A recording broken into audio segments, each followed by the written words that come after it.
புதிய மாதத்தில் உங்கள் எல்லாருக்கும் இயேசுவின் நாமத்தில் என் வாழ்த்துதலையும் தெரிவித்துக் கொள்ளுகிறேன். கர்த்தர் இந்த மாதத்திலும் பெரிய காரியங்களை செய்வார். ஆமென். வசனத்தின்படி 2 கொரிந்தியர் 12ஆம் அதிகாரம் 9ஆம் வசனத்தை கர்த்தர் இன்றைக்கு இந்த மாதத்தில் உங்களை பலப்படுத்தும்படி திடப்படுத்தும்படி தருகிற வார்த்தை என்னன்னா, கவனிங்க. 2 கொரிந்தியர் 12:9ஆம் வசனத்துல, அதற்கு அவர், என் கிருபை உனக்கு போதும், பலவீனத்திலே என் பலன் பூரணமாய் விளங்கும். சொல்லுங்க, பலவீனத்திலே என் பலன் பூரணமாய் விளங்கும். உங்களுடைய எல்லா பலவீனத்திலையும் அவருடைய பலன் பூரணமாய் விளங்கும். ஆமென். அல்லேலூயா.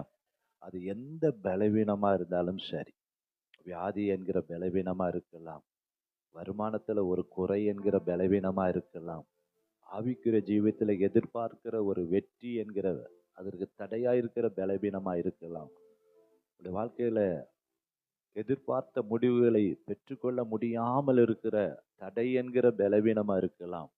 ஆனா இன்னைக்கு ஆண்டவர் சொல்லுகிறார், உன்னுடைய பலவீனத்தில என்னுடைய பலன் பூரணமாய் விளங்கும். ஆமென் சொல்லுவோமா? நீங்க எதெல்லாம் என்னுடைய வாழ்க்கையில அது பலவீனமாய் காணப்படுகிறது, என் வாழ்க்கையில தோல்வியாய் காணப்படுகிறது, ஒரு வெற்றியை எதிர்பார்க்க முடியல, ஜெயத்தை பெற்றுக்கொள்ள முடியல, தேவையான ஒருவேளை ஞானம் இல்லாம இருக்கலாம், திறமை இல்லாமல் இருக்கலாம், அப்பிரயோஜனமான மனுஷின்னு நினைக்கலாம், இதற்கெல்லாம் எனக்கு ஒரு தகுதி இல்லைன்னு நீங்க நினைக்கலாம். அன்னைக்கு ஆண்டவர் சொல்லுகிறார், எதெல்லாம் பலவீனம் என்று உங்களை நீங்களே தாழ்த்தி கொண்டு இருக்கிறீங்களோ அதுல கர்த்தர் ஒரு அற்புதத்தை செய்வார். அந்த பலவீனத்தில் கர்த்தர் இடைப்பட்டு உங்களுக்கு அவர் பலப்படுத்தி உங்களை திடப்படுத்தி அந்த பலவீனத்துல கர்த்தர் பலனாயிருப்பார். ஆமென் சொல்லுவோமா? ஆண்டவரே, என்னுடைய பலவீனம்னு இதுவரைக்கும் எதெல்லாம் நினைத்தேனோ இன்றைக்கு ஆண்டவர் உங்களை பார்த்து சொல்லுகிறார், அந்த பலவீனத்துல என் பலன் பூரணமாய் விளங்கும். எதெல்லாம் நீ கலங்கி கொண்டிருக்கிறாயோ, வியாதியை குறித்து, பலவீனத்தை குறித்து, வருமானத்தை குறித்து, இது எப்படி நடக்கும், எப்படி செய்ய போகிறேன் என்று ஏக்கத்தோடு வந்திருக்கிற என் அன்பு தேவனுடைய பிள்ளைகளே, இன்னைக்கு ஆண்டவர் உங்களை பார்த்து சொல்லுகிறார், எதை நீ பலவீனம் நினைக்கிறியோ அந்த பலவீனத்துல என்னுடைய கரம், என்னுடைய பிரசன்னம், என்னுடைய ஆளுகை, என்னுடைய வார்த்தை, என்னுடைய வல்லமை, நான் சர்வ வல்லமையில தேவனா இருக்கிறபடினால எதை நீ பலவீனமாய் பார்க்கிறையோ, எதை வெற்றி பெற முடியாது என்று தோல்வியாய் நினைக்கிறையோ அந்த காரியத்தில் ஆண்டவர் சொல்லுகிறார், உன்னுடைய பலவீனத்தில் என்னுடைய பலன். ஓ சொல்லுமா, என்னை பலப்படுத்துகிற கிறிஸ்துவினாலே, ஓ என்னை பலப்படுத்துகிற கிறிஸ்துவினாலே எல்லாவற்றையும் செய்ய கர்த்தர் பலனாய், கர்த்தர் உன்னை பலப்படுத்தி உன்னை திடப்படுத்துகிற தேவனாய் இருக்கிறார். ஹல்லேலூயா, ஹல்லேலூயா. எந்த சத்துரு பலவீனப்படுத்துகிறானோ, எந்த காரியம் உங்களை பலவீனப்படுத்துகிறதோ, எது உங்களுடைய வாழ்க்கையில வெற்றி பெற முடியாமல் தடையாயிருக்கிறதோ, இன்றைக்கு ஆண்டவர் இந்த மாதத்துல சொல்லுகிறார், உன்னுடைய பலவீனத்தில் என் பலன் பூரணமாய் விளங்கும். உன்னுடைய பலத்தினால் அல்ல, உன்னுடைய பராக்கிரமத்தினால் அல்ல, அது என்னுடைய ஆவினால் ஆகும். ஹல்லேலூயா. நல்ல கரங்களை தட்டி ஆண்டவருக்கு நன்றி செலுத்துவோமா? என் தேவனால கூடாத காரியம் ஒன்றுமே இல்லை, என் கிருபை மாத்திரம் உனக்கு போதும். எதை நீ முள்ளாக நினைக்கிறாயோ, எந்த முள் உன்னை குத்தி கொண்டே இருக்கிறதோ, எந்த முள் உன்னை வேதனைப்படுத்தி கொண்டிருக்கிறதோ, இன்னைக்கு ஆண்டவர் சொல்லுகிறார், அந்த முள் இருக்கட்டும். அந்த முள்ளை மேற்கொள்வதற்கு, அந்த முள்ளை ஜெயிப்பதற்கு, அந்த முள்ளை வெற்றி பெறுவதற்கு என்னுடைய பலனை உனக்கு தருவேன். என்னுடைய பலன் பூரணமாய் விளங்கும். ஆமென். ஹல்லேலூயா. எது நீங்க பலவீனம் நினைக்கிறீங்களோ, எது உங்களை துன்புறுத்துகிறதோ, எது உங்களை வேதனைப்படுத்துகிறதோ, எது உங்களை குத்தி கொண்டே இருக்கிறதோ, எது உங்களுடைய வாழ்க்கையை தடுமாற பண்ணுகிறதோ, இன்றைக்கு கர்த்தர் ஒரு அற்புதத்தை செய்வார். ஹல்லேலூயா. ஆமென். அப்போஸ்தலனாகிய பவுல் 3 முறை அந்த முள் தன்னை விட்டு நீங்கும்படி வேண்டுதல் செய்தாலும் ஆண்டவர் சொன்னாரு, எப்பா என் கிருபை உனக்கு போதும், உனக்கு இருக்கிற அந்த பலவீனத்தை மேற்கொள்ளும்படி நான் பலனாய் மாறுவேன். ஹல்லேலூயா. அந்த பலவீனத்துல உன்னை நான் பலப்படுத்தி திடப்படுத்தி அதை ஜெயிக்க கர்த்தர் கிருபை தருவார். ஆமென், ஹல்லேலூயா. சத்துருக்கள் இருக்கதான் செய்வாங்க. ஆனா அந்த சத்துருக்கள் மத்தியில கர்த்தர் பெலனாய் மாறி ஒரு பந்தி ஆயத்தப்படுத்தி உடைய தலையை எண்ணெயால் அபிஷேகம் பண்ணுவார். ஹல்லேலூயா. கர்த்தர் எத்தனை போராட்டங்கள் வந்தாலும், எத்தனை தடைகள் வந்தாலும், கர்த்தர் பலப்படுத்தும் பொழுது, கர்த்தர் உங்களை திடப்படுத்தும் பொழுது, நிச்சயமாகவே அந்த இடத்துல கர்த்தர் அற்புதத்தை செய்யும் பொழுது தோல்வி இல்லை. கர்த்தர் வெற்றியை தர அவர் வல்லமையுள்ள தேவனாய் இருக்கிறார். ஹல்லேலூயா. இந்த மாதெல்லாம் சொல்லணும், ஆண்டவரே என்னுடைய பலத்தினாலோ பராக்கிரமத்தினாலோ அல்ல ஆண்டவர், உம்முடைய ஆவியினாலே ஆகும். ஹல்லேலூயா, ஹல்லேலூயா. ஜெயம் கொடுக்கிற தேவனுக்கு ஸ்தோத்திரம் என்று நீங்க சொல்லிட்டே இருக்கணும். அன்றைக்கு இஸ்ரவேல் ஜனங்கள் வனாந்திரத்துல 40 ஆண்டுகள் அங்க பலவீனப்பட்டவன் ஒருவனும் இல்லை. ஆமென். அதை நீங்க உங்க மனதுல வச்சுட்டே இருக்கணும். வனாந்திரத்தில் அவங்க மன்னாவை சாப்பிட்டார்கள், அவங்க தேவதூதர் உணவை சாப்பிட்டாங்க. கர்த்தர் அந்த தேவதூதர் உணவை கொடுத்து கொடுத்து காண்டா மிருகத்திற்கு ஒப்ப பலனை தந்துட்டே இருந்தார். ஆமென், ஹல்லேலூயா. அதே போல கர்த்தர் ஒவ்வொரு நாளும் உங்களுக்கு மன்னாவை தருகிறார், புதிய கிருபையை தருகிறார், புது அபிஷேகத்தை தருகிறார், மான் கால்களை போல மாற்றுகிறார், சேனைக்குள்ள பாய்ந்து போக பலனை தருகிறார். எல்லா இடத்திலும் ஆண்டவர் சொல்லுகிறார், உன்னுடைய பலவீனம் எங்க இருக்கிறதோ அந்த இடத்துல என் பலன் பூரணமாய் விளங்கும். ஹல்லேலூயா. ஆகவேதான் ஆண்டவர் யாரை தெரிந்து கொள்கிறார்? ஞானிகளை வெட்கப்படுத்தும்படி பைத்தியத்தை தெரிந்து கொள்கிறார். ஏன் தெரியுமா?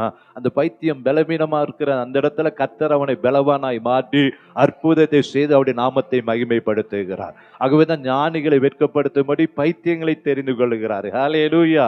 ஏன்னா அவருடைய பலன் பூரணமாய் விளங்கும்படி அற்பமான உங்களை என்னையும் தான் கர்த்தர் பலப்படுத்தி அன்றைக்கு பேச, அன்றைக்கு படிப்பறிவு இல்லாத அந்த சீஷர்களை கர்த்தர் ஏன் தெரிந்து கொண்டாரு? அந்த அவருடைய பலவீனத்துல அவருடைய பலன் பூரணமாய் விளங்கும்படி. ஆமென், ஹல்லேலூயா. கர்த்தருடைய நாமம் மகிமைப்படும்படி இந்த மாதம் சொல்லுகிறாரு, உன்னுடைய பலவீனத்துல என்னுடைய நாமம் மகிமைப்படும்படி என்னுடைய பலன் உனக்கு பூரணமாயே தந்து அதை ஜெயிக்க கர்த்தர் கிருபை தருவார். ஹல்லேலூயா. ஆகவே உங்களுடைய எந்த காரியமா இருந்தாலும் கர்த்தர் பூரணமாய் உங்களுக்கு அந்த பலனை தந்து ஜெயத்தை தருவார். ஆமென். ஆகவேதான் கிதியோனை பார்த்து ஆண்டவர் சொன்னார், நியாயாதிபதிகள் 6ஆம் அதிகாரம் 13ஆம் வசனத்துல, அன்றைக்கு மீதியானியருக்கு பயந்து மீதியானுடைய கையிலிருந்து கோதுமையை தப்புவிக்கும்படி அவன் போரடித்து கொண்டிருந்த கிதியோனை பார்த்து கர்த்தர் அழைத்தார், பராக்கிரமசாலியே.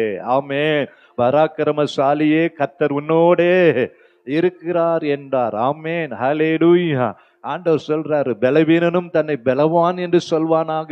உங்களை பலவான் அன்று கர்த்தர் சொல்லும் பொழுது அன்றைக்கு கிதியோன் சொன்னா, என் ஆண்டவரே, நான் எங்க குடும்பத்துல ரொம்ப நான் எளியவனப்பா, இஸ்ரவேலை நான் எதினால இரட்சிப்பேன், மனாசே என் குடும்பம் ரொம்ப எளிமையானது, சிறுமையானது. ஆனா ஆண்டவர் சொன்னாரு, நியாயாதிபதிகள் 6ஆம் அதிகாரம் 14ஆம் வசனத்துல கர்த்தர் அவனை நோக்கி பார்த்து, உனக்கு இருக்கிற இந்த பலன் போதும்பா, ஏன்னா உன்னை அனுப்புகிறவர் நான் அல்லவா. ஆமென். உனக்கு இருக்கிற இந்த பலன் போதும், உன்னுடைய பலத்துல போல உன்னை அனுப்புகிறவர் சர்வ வல்லமையுள்ளவர்.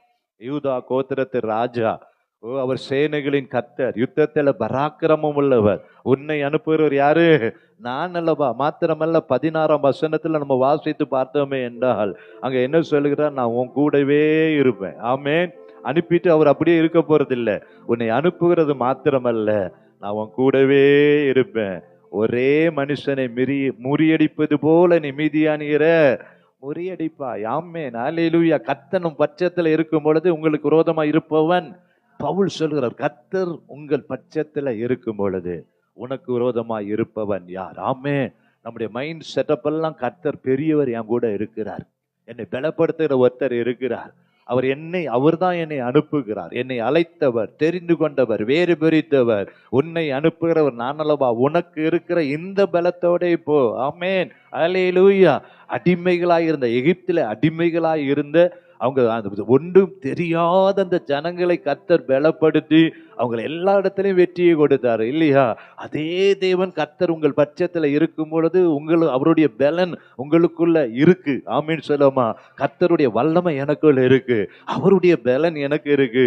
என்னுடைய பலத்தினால ஒண்ணுமே நடக்காது, கர்த்தருடைய ஆவினாலே எல்லாமா அவருடைய பலன் உங்களுக்கு பூரணமாய் விளங்கும். ஆமென். அல்லேலூயா. மோசே மோசே சொல்லுகிறார் பாருங்களேன், யாத்திராகமம் 4ஆம் அதிகாரம் 10ஆம் வசனத்துல மோசே விதமாக சொல்லுகிறார். யாத்திராகமம் 4ஆம் அதிகாரம் 10ஆம் வசனத்தை திருப்புவோம் என்றால், அங்கே மோசேயுடைய பலவீனம் என்ன?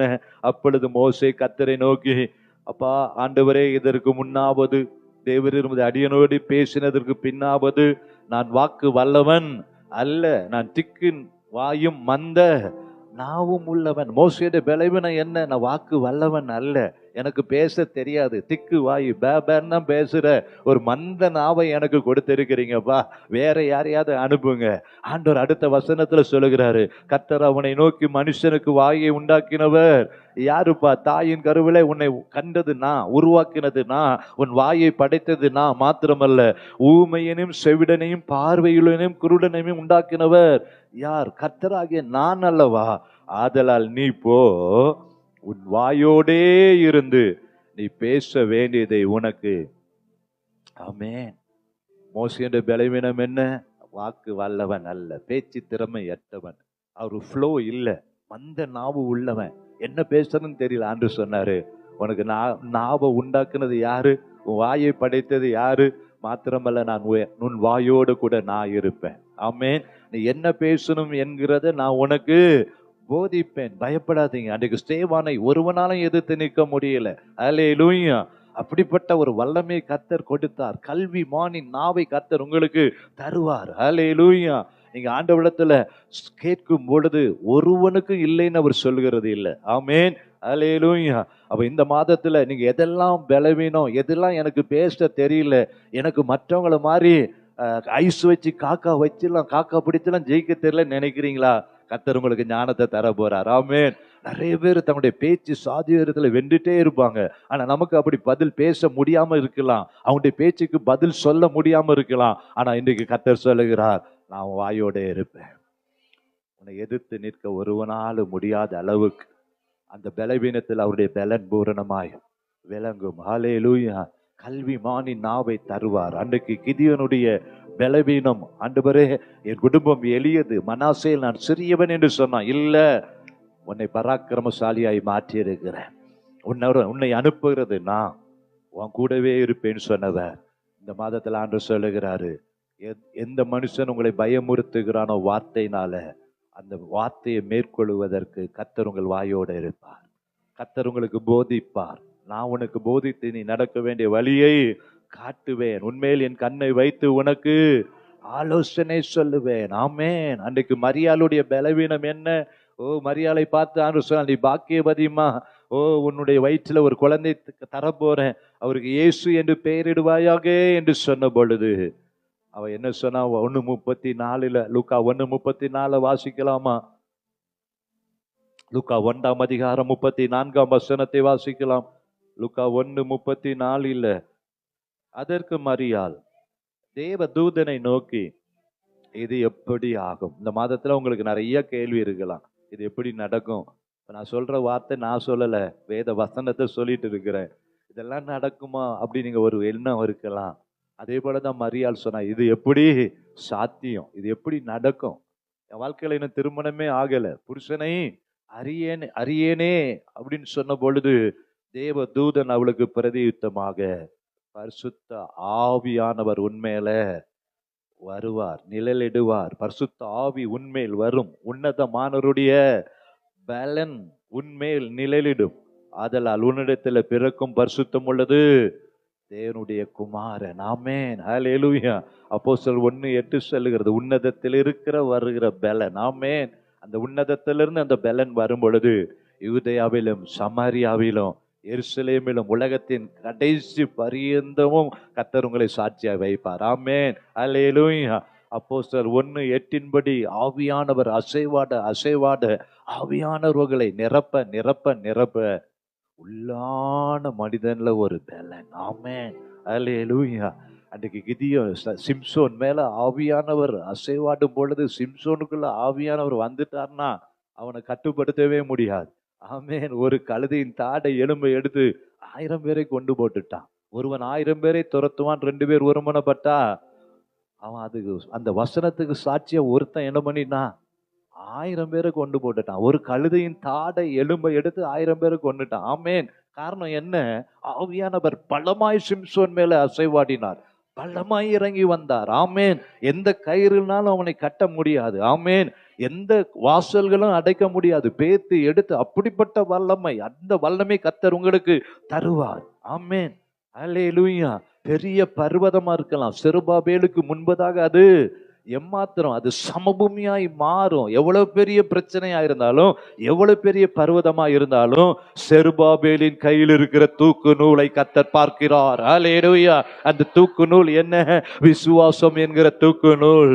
கர்த்தருக்காக வைராக்கியம் பாராட்டுகிற தூக்கு நூல். கர்த்தர் எனக்கு அற்புதத்தை செய்வார் என்கிற அந்த தூக்கு நூலை, விசுவாசம் என்கிற அந்த பிரயாசத்தை கர்த்தர் பார்த்தார். அந்த தூக்கு நூலை சந்தோஷமாய் பார்த்து, எவ்வளவு பெரிய பர்வதமாய் இருந்தாலும் செருபாபேலுக்கு முன்னாடி சமபூமியாய் மாறும். செருபாபேல் அதை செய்து முடிப்பான்.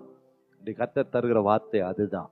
எது நீங்க மலை போல பார்க்கிறீங்களோ அந்த பர்வதம் எல்லாம் மறைந்து போகும். நம்ம செய்ய வேண்டியதெல்லாம், கர்த்தர் என்னை அனுப்புகிறார், கர்த்தர் என் வாயோட இருக்கிறார், கர்த்தர் என் கூட இருக்கிறார். அதுதான் தூக்கு நூல். கர்த்தரை தூக்க தூக்க தூக்க, கர்த்தரை தூக்கி பிடிக்க பிடிக்க, எல்லா பர்வதமும் பெரிய பர்வதமா இருந்தாலும் சமபூமியாய் மாறிவிடும்.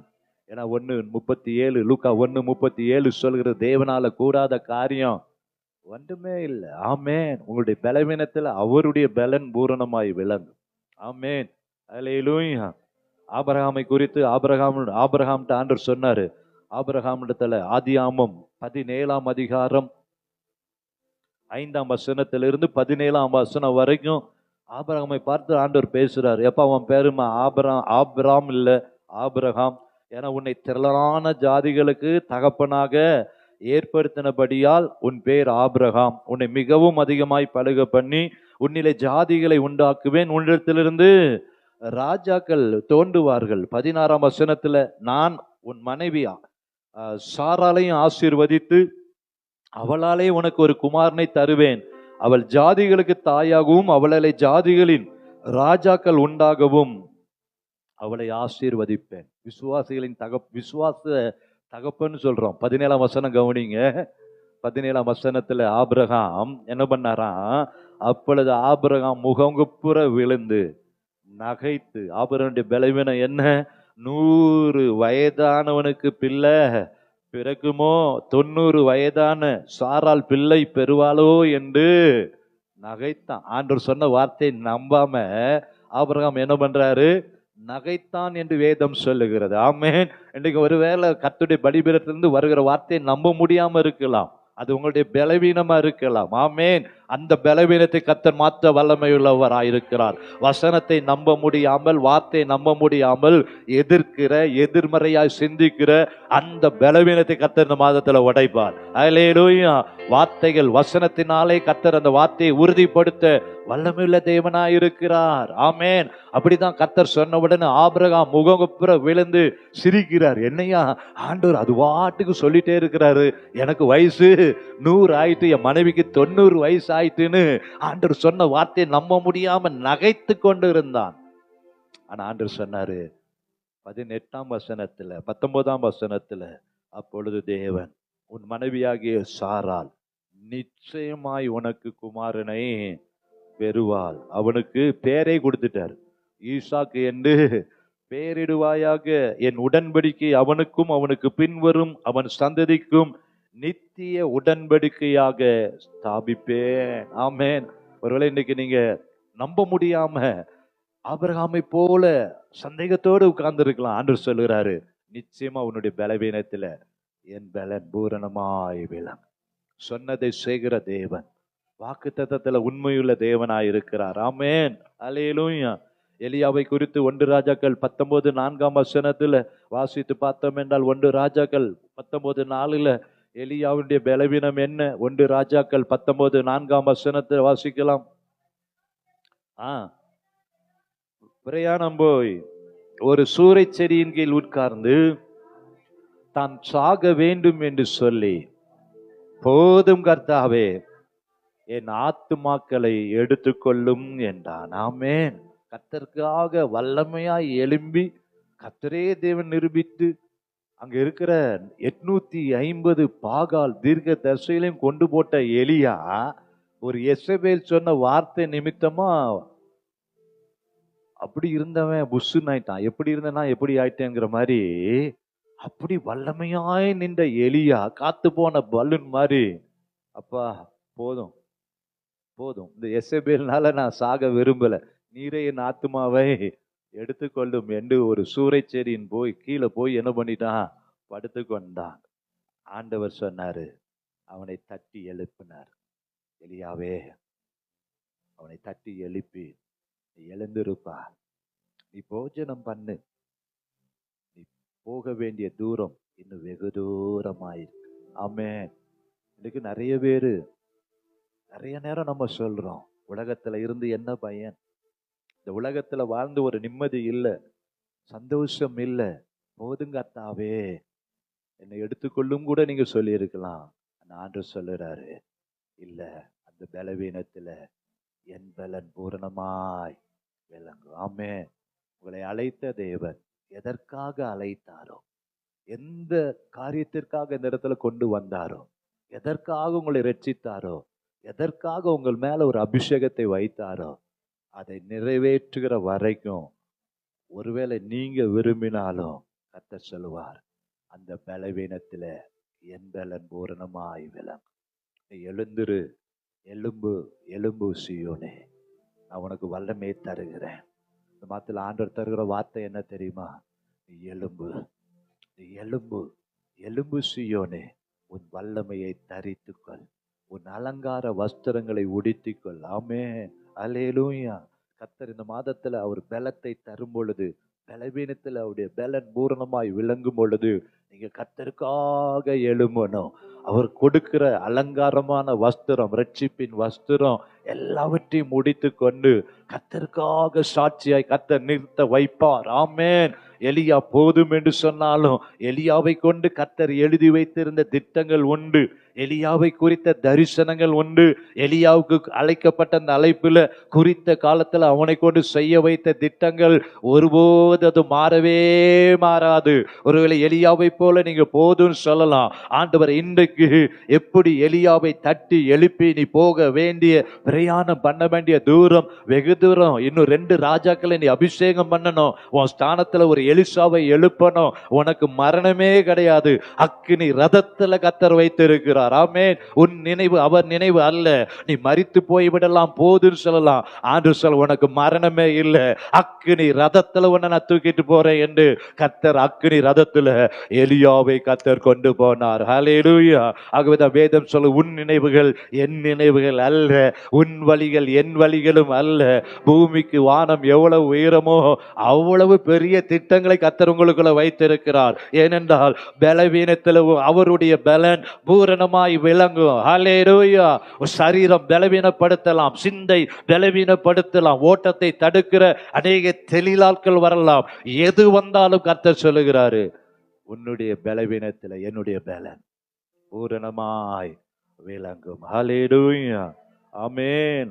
இயேசு கிறிஸ்துவை குறித்து லூக்கா 22ஆம் அதிகாரம் 42-43 வாசித்து பார்த்தோம் என்றால், லூக்கா எழுதின சுவிசேஷம் 22ஆம் அதிகாரம் 42-43 இயேசு கிறிஸ்து குறித்து அங்க வாசிக்கிறோம். 22-42-43 பிதாவே, உமக்கு சித்தமானால் இந்த பாத்திரம் என்னை விட்டு நீங்கும்படி செய்யும், ஆயினும் என்னுடைய சித்தத்தின்படி அல்ல. ஆமென். இன்னைக்கு நம்ம ஜெபம் என்னவா இருக்கணும்? ஆண்டவரே, என்னுடைய சித்தம் என்னுடைய நினைவு ஒன்னா இருக்கு, ஆனா அப்படி அல்ல ஆண்டவரே, உம்முடைய சித்தத்தின்படி என்னை நடத்துங்க அப்படின்னு நீங்க இந்த மாதத்துல ஜெபம் பண்ணி பாருங்களேன். இயேசு கிறிஸ்து அப்படிதான் ஜெபித்தார். ஆண்டவரே, என்னுடைய சித்தம் ஒண்ணுமே இல்லப்பா, உம்முடைய சித்தம், உம்முடைய ஆளுகை, உம்முடைய விருப்பம் என் வாழ்க்கையில வரட்டும் நீங்க கேட்டீங்கன்னா, அப்படி ஜெபம் பண்ணுவீங்கன்னா, அடுத்த வசனம் சொல்லுகிறது, அப்பொழுது வானத்திலிருந்து ஒரு தூதன் தோன்றி அவரை பலப்படுத்தினார். அல்லேலூயா.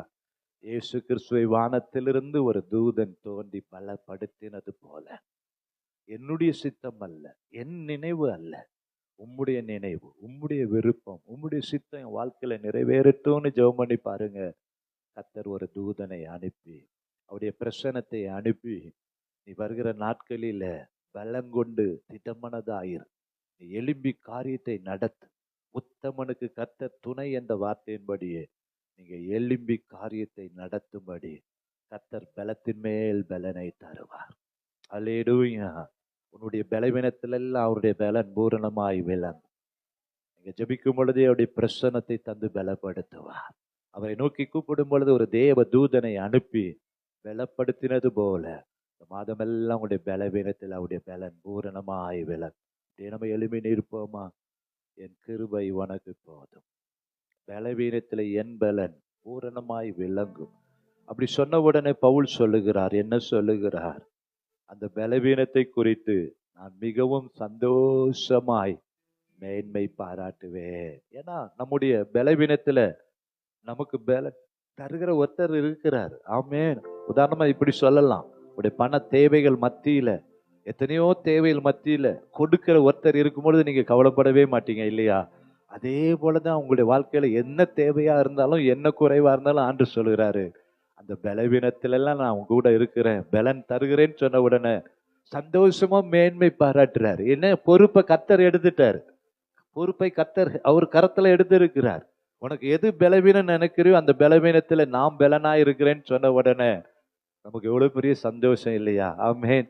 அதே போல சந்தோஷமாய் மேன்மை பாராட்டினது போல ஒருவேளை நீங்க பலவீனமாய் நினைக்கிற அந்த காரியத்துல கர்த்தர் பலனை தருவார். அதை நீங்க சந்தோஷமாய் நீங்க அதை ஏற்றுக்கொள்ளவில்லை என்றால் கர்த்தர் உங்களை நடத்துகிற தேவனாய் இருக்கிறார். ஆமென். அல்லேலூயா. நல்ல கரங்களை உயர்த்தி ஆண்டவரை ஸ்தோத்திரம் பண்ணுமா. உன்னை அனுப்புகிறவர் நான் அல்லவா, நான் உன்னோட கூட இருப்பேன் என்று கிதியோனோடு சொன்ன தேவன். அல்லேலூயா. மோசேயை பார்த்து, நான் வாயை உனக்கு நான் தான்ப்பா உண்டாக்குனேன், அந்த வாயோடு நான் இருக்கிறேன், நீ போய் பேசு என்று சொன்ன தேவன். அல்லேலூயா. எந்த முள்ளா இருந்தாலும் அந்த முள்ளெல்லாம் உன்னை மேற்கொள்ளாதபடி அந்த பலவீனத்துல நான் உனக்கு பலனா இருப்பேன் என்று சொன்னவர். மரியாள் தேவதூதனை நோக்கி, இது எப்படி ஆகும் அப்படி நீங்க சந்தேகப்படுறீங்களா? கர்த்தரால் கூடாத காரியம் ஒன்றுமே இல்லை. மனுஷரால் கூடாததுதான் தேவனால் எல்லாம் கூடும். பரிசுத்த ஆவி உன்மேல் வரும், உன்னதமானவருடைய பலன் உன்மேல் நிழலிடும். அன்றைக்கு ஆபிரகாம் முகங்குப்புற விழுந்து நகைத்த பொழுது அதே அதிகாரம் 1ஆம் வசனத்துல, நீ எனக்கு முன்பதாக உத்தமனாயிரு, நான் சர்வ வல்லமையுள்ள தேவன் சொன்னார். அல்லேலூயா. இன்னைக்கு அவர் சர்வ வல்லமையுள்ள தேவனாய் உங்களை பலப்படுத்தும்படி அவர் சர்வ வல்லவராயிருக்கிறார். நீங்க தோற்று போவதே இல்லை. அல்லேலூயா. என் கிருபை உனக்கு போதும், பலவீனத்தில் என் பலமோ பூரணமாய் விளங்கு. என் கிருபை உனக்கு போதும், என் பலவீனத்தில் என் பலனோ பூரணமாய் விளங்கு. பயப்படாதே, உன்னை மீட்டு கொண்டேன், எனக்கு நீ சொந்தம். பயப்படாதே, உன்னை மீட்டு கொண்டேன், எனக்கு நீ சொந்த. பெயரிட்டு நான் உன்னை அழைத்தேன், எனக்கு நீ சொந்த. பெயரிட்டு நான் உன்னை அழைத்தேன்,